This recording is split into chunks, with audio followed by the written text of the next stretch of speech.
या श्रावण महिन्याची अवघ्या काही दिवसातच सांगता होत आहे.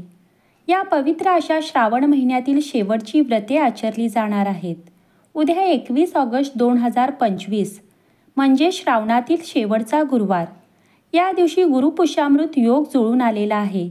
असे म्हणतात की जेव्हा पुष्य नक्षत्र गुरुवारी येते तेव्हा गुरुपुष्य योग एक शुभ मुहूर्त तयार होतो.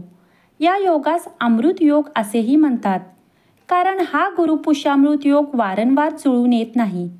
त्यामुळे चातुर्मासात दुसऱ्यांदा गुरुपुष्यामृत योग जुळून येणे हे अतिशय दुर्मिळ योग व शुभयोग मानला गेला आहे. गुरुपुष्यामृत योग हा सकाळी 6:23 सुरू होऊन उत्तर रात्री 12:08 असेल. या गुरुपुष्य योगासोबतच अमृत सिद्धी योग आणि सर्वार्थ सिद्धी योग देखील तयार होत आहेत. या 3 योगांमुळेच 21 ऑगस्टचा हा गुरुवारचा दिवस खूपच शुभ असणार आहे. असे म्हणतात की या दिवशी केलेली एखादी गोष्ट किंवा या योगात मिळवलेली मालमत्ता ही प्रगतशील आणि कायमस्वरूपाची मानली जाते. त्यामुळे या शुभ दिवशी काही जण एक गुंजभर का होईना सोने खरेदी करतात. आपल्याला एखादे नवीन दुकान किंवा इमारतीची पायाभरणी करायची असल्यास हा दिवस सर्वोत्तम आहे असे म्हणतात.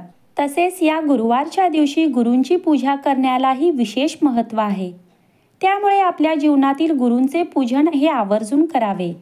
तसेच स्वामी आणि दत्तगुरूंची सेवा या दिवशी केल्याने त्यांची विशेष कृपा आणि शुभफळ मिळते असे म्हणतात.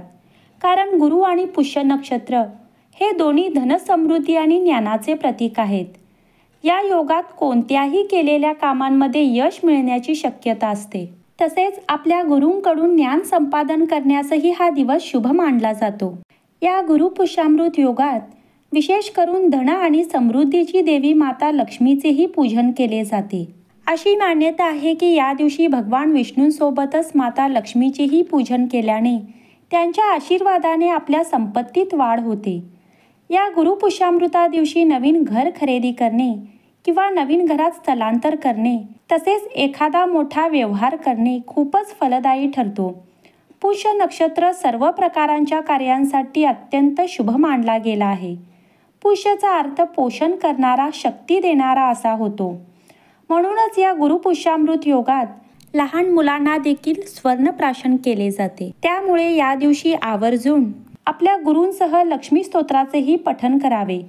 यामुळे जीवनात सुखसमृद्धी सोबतच लक्ष्मी मातेच्या कृपेने धनप्राप्ती होते अशी मान्यता आहे. म्हणून या दिवशी आपल्या गुरूंच्या तारक मंत्राचा जप हा आवर्जून करावा. तसेच आपल्या व्हिडिओला लाईक करून आपल्या अनमोल जीवन या यूट्यूब चॅनलला सबस्क्राईब करण्यास विसरू नका.